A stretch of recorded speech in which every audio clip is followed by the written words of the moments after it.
Damn it. ఏంటిటా కుండబద్దలు కొడతా అత్త. నమస్కారం, కుండబద్దల ప్రేక్షకులకి స్వాగతం. నేను గౌతమ్ కాటా. ఈ వీడియోలో నేను మీతో చెప్పాలి అనుకునే అంశం, బీజేపీ పార్టీ ఇంత అర్జెంటుగా జగన్మోహన్ రెడ్డిని కాదనుకుని టీడీపీ జనసేన కూటమితోటి ఎందుకు జట్టు కట్టింది? ఇప్పుడు ఆంధ్రప్రదేశ్ అంతటా వినిపిస్తున్న ఒకే ఒక్క అనుమానం ఇదే. బీజేపీ ఇంత అర్జెంటుగా జగన్మోహన్ రెడ్డిని ఎందుకు వదిలేసి వీళ్లతో జట్టు కట్టింది అని ప్రతి ఒక్కళ్ళు దాని గురించే చర్చించుకుంటున్నారు. చాలామంది టీడీపీ సింపథైజర్స్ అయితే ఇక ఎలక్షనీరింగ్లో మాకే ప్రాబ్లం ఉండదు, జగన్మోహన్ రెడ్డి ఆడే వింత నాటకాలకి మొత్తం ఈ బీజేపీ పార్టీ ఒక్కటే ముందు అని వాళ్ళు చెప్పుకోవటం, కానీ ఇక జగన్మోహన్ రెడ్డి చేసేదేమీ లేక కానీ, వైఎస్ఆర్ కాంగ్రెస్ పార్టీ నాయకులు కూడా చేసేదేమీ లేక కానీ, బీజేపీ మేము మొదటి నుంచి చెబుతూనే ఉన్నాం, వాళ్ళందరూ ఒకటే అవుతారు తప్ప ఇప్పుడు మాతో ఎవరు కలిసి రారు, మేము సింగిల్గానే వస్తాం, పొత్తు లేకుండానే వస్తాం అని వాళ్ళు చెప్పుకోవటం మొదలుపెట్టారు. ఇక ఇంతకీ అసలు బీజేపీ పార్టీ జగన్మోహన్ రెడ్డిని ఎందుకు వదిలేసింది అని ఈ వీడియోలో మనం తెలుసుకోబోయే ముందుగా కుండబద్దల ప్రేక్షకులందరికీ నా మనవి, వీడియో నచ్చితే కనుక ఖచ్చితంగా లైక్ చేయండి, మరి కొంతమందికి షేర్ చేయండి. ఇక బీజేపీ జగన్మోహన్ రెడ్డిల బంధం ఎంత బలమైంది మనకు తెలుసు. ఫెవికాల్ బంధం కంటే కూడా ఇంకా పెచ్చుమీరిందనమాట. ఒక తండ్రికి బిడ్డకి మధ్య ఉండే ఎంత ప్రేమ ఉంటుందో అంత ప్రేమ, కానీ లేకపోతే ఇద్దరు ప్రాణ స్నేహితుల మధ్య ఉండేంత ఒక బాండింగ్ కానీ ఈ రెండు పార్టీల మధ్య ఏర్పడింది. దాన్ని మనం మన కళ్ళారా చూసాం. 2019 నుంచి నిన్నటి వరకు మనం దాన్ని కళ్ళారా చూసాం. జగన్మోహన్ రెడ్డి ఏం చేసినా సరే వాళ్ళు ఏం పట్టించుకోరు.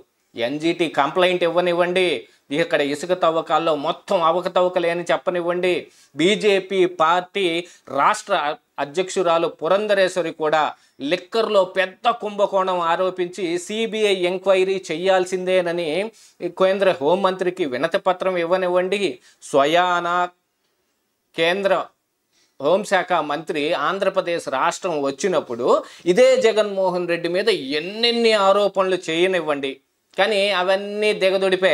జగన్మోహన్ రెడ్డి మీద ఒక్కడుగు కూడా ముందుకెళ్ళదు. అదే సొరేన్ మీద అయితే వెంటనే అరెస్టుకు వచ్చేస్తారు ఈడీ వాళ్ళు. ఆయన సీఎం పదవిని సైతం త్యాగం చేసేసి వేరే వాళ్ళకి ఆ పదవి కట్టబెట్టి ఆయన అరెస్ట్ అయ్యి మిగతా కార్యక్రమాలు చూసుకోవాల్సినంత అగత్యం పడుతుంది. అదే జగన్మోహన్ రెడ్డి అయితే 3000 పైచిలుకు అసలు వాయిదాలకే అటెండ్ కాకపోతున్నా కూడా ఆయన మీద సిబిఐ ఏం పట్టించుకోదు. ఆయన రావటం లేదనో, కోర్టులో పిటిషన్ వేయటమో, అటెండ్ అయి తీరాల్సిందేనని గట్టిగా పట్టుబట్టటమో, లేదు ఇన్ని ఎగ్గొట్టారు కాబట్టి మాకు అరెస్ట్ వారెంట్ ఇవ్వండి, ఆయన జైల్లో పెట్టాలి అని అడగటమో ఏం ఉండదు. ఇది కాకుండా అవినాష్ రెడ్డి విషయంలో కూడా సిబిఐ ఎలా వ్యవహరించిందనేది మనందరికీ బాగా ప్రస్ఫుటంగా అర్థమైపోయింది. సిబిఐ అలా వ్యవహరిస్తోంది అనంటే దానికి గల ప్రత్యేకమైన కారణం ఏముంటుంది? వెనకున్న బీజేపీ వాళ్ళని ఆడించటమే అని ఆంధ్రప్రదేశ్ రాష్ట్రంలో చిన్న పిల్లవాడు సైతం అనుకునేలా అంత ఓపెన్ సీక్రెట్ లాగా ఇది అందరికీ తెలిసిపోయింది. అలాంటి బీజేపీ పార్టీ జగన్మోహన్ రెడ్డికి ఎన్నైనా సరే అప్పులు ఇచ్చేసే పార్టీ. ఇంతకుముందు 2014 నుంచి 19 వరకు చంద్రబాబు నాయుడు అధికారంలో ఉండగా పైసా వెదల్చకుండా ఆంధ్రప్రదేశ్ రాష్ట్రానికి కేవలం ఈ అమరావతికి మాత్రం 1000 కోట్లు ఏమో గ్రాంట్ చేసినట్టున్నారు, కానీ మిగతావన్నీ ఆంధ్రప్రదేశ్ రాష్ట్రానికి ఏమి రావాలో వాటిని మాత్రమే ఇచ్చారు.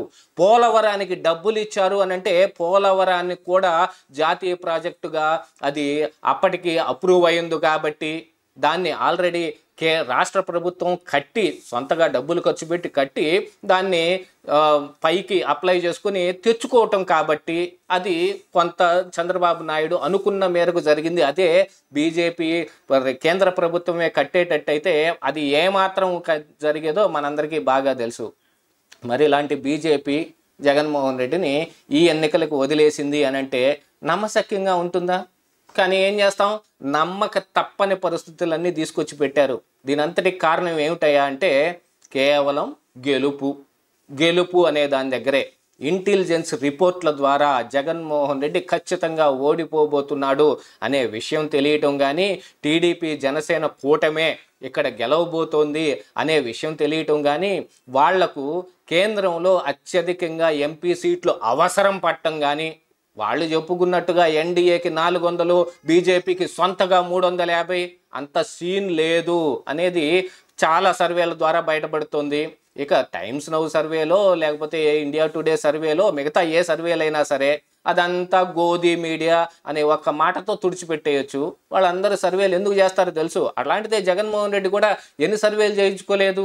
ఆంధ్రప్రదేశ్ రాష్ట్రంలో 23, 24 ఎంపీ సీట్లు కొట్టవతల పాడేస్తాడు అని. ఒక్కటి కూడా వచ్చే అవకాశం లేదు ప్రతిపక్షాలకి. టోటల్గా 25 కొట్టేసినా కూడా ఆశ్చర్యం లేదని ఎన్నిసార్లు చెప్పించుకోలేదు. మరి అలాంటి ఆ మీడియానే ఇప్పుడు మరి ఈ బీజేపీ పార్టీ చేతుల్లో ఉంది. మరి వాళ్ళు చెబుతారు, కానీ బీహార్లో కానీ, ఉత్తరప్రదేశ్లో కానీ, లేకపోతే రాజస్థాన్లో కానీ ఖచ్చితంగా ఇంతకు ముందు వచ్చిన దానికంటే సీట్లు తగ్గే అవకాశం ఉంది. మహారాష్ట్రలో వాళ్ళకి ముఖం పగిలిపోయే అవకాశం ఉంది.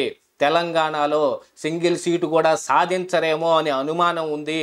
ఆంధ్రప్రదేశ్ రాష్ట్రం నుంచి అటు బీజేపీకి ఒక్కటి కూడా రాకపోయినా, ఇటు వైఎస్ఆర్ కాంగ్రెస్ పార్టీ కానీ, అటు తెలుగుదేశం పార్టీ కానీ సాధించిన వాళ్ళు ఇతరులకే రావటం, తమిళనాడు కానీ, కర్ణాటకలో కూడా చాలా గడ్డు పరిస్థితులు ఎదుర్కొంటున్న ఈ సమయంలో వాళ్ళకి 350 కాదు కదా, అసలు గవర్నమెంట్ పెట్టడానికి ఎన్డీఏకే తగినన్ని సీట్లు రావు అనేది ఒక రిపోర్టు వాళ్ళకి అందినట్టుగా మనకి సమాచారం బయటకు వస్తూ ఉంది. దీనికోసమే ఇప్పుడు చంద్రబాబు నాయుడిని దువ్వటం కానీ, నితీష్ కుమార్ని ఈ ఇంత పెద్ద డ్రామా చేసి సీఎం పదవి నుంచి దింపి మళ్ళీ సీఎం పదవి ఎక్కించటం కానీ, ఇలాంటివన్నీ చేసుకుంటూ వస్తూ ఉన్నారు. నరేంద్ర మోడీకి జగన్మోహన్ రెడ్డి అంటే విపరీతమైన ప్రేమ ఉండొచ్చుగాక, కానీ ఆయన పీఎం అవ్వాలి అని అంటే చంద్రబాబు నాయుడు అవసరం పడితే ఏం చేస్తారు? ఒకప్పుడు ఇదే అమిత్ షా చంద్రబాబు నాయుడికి ఎన్డీఏ కానీ, బీజేపీ కానీ శాశ్వతంగా ద్వారాలు మూసేసింది అని చెప్పినోడు ఆ తాళాలని పగలగొట్టి ఆ తలుపులన్నింటినీ ఓపెన్ చేసి బూజులు అవి దులిపించి కొత్త రంగులు కూడా వేపించి స్వాగతం సుస్వాగతం అని పిలుచుకెళ్లారు. మనకు తెలుస్తున్న సమాచారం ప్రకారంగా బీజేపీ పార్టీ ఆహ్వానిస్తేనే చంద్రబాబు నాయుడు వెళ్తున్నట్టుగా కనిపిస్తూ ఉంది.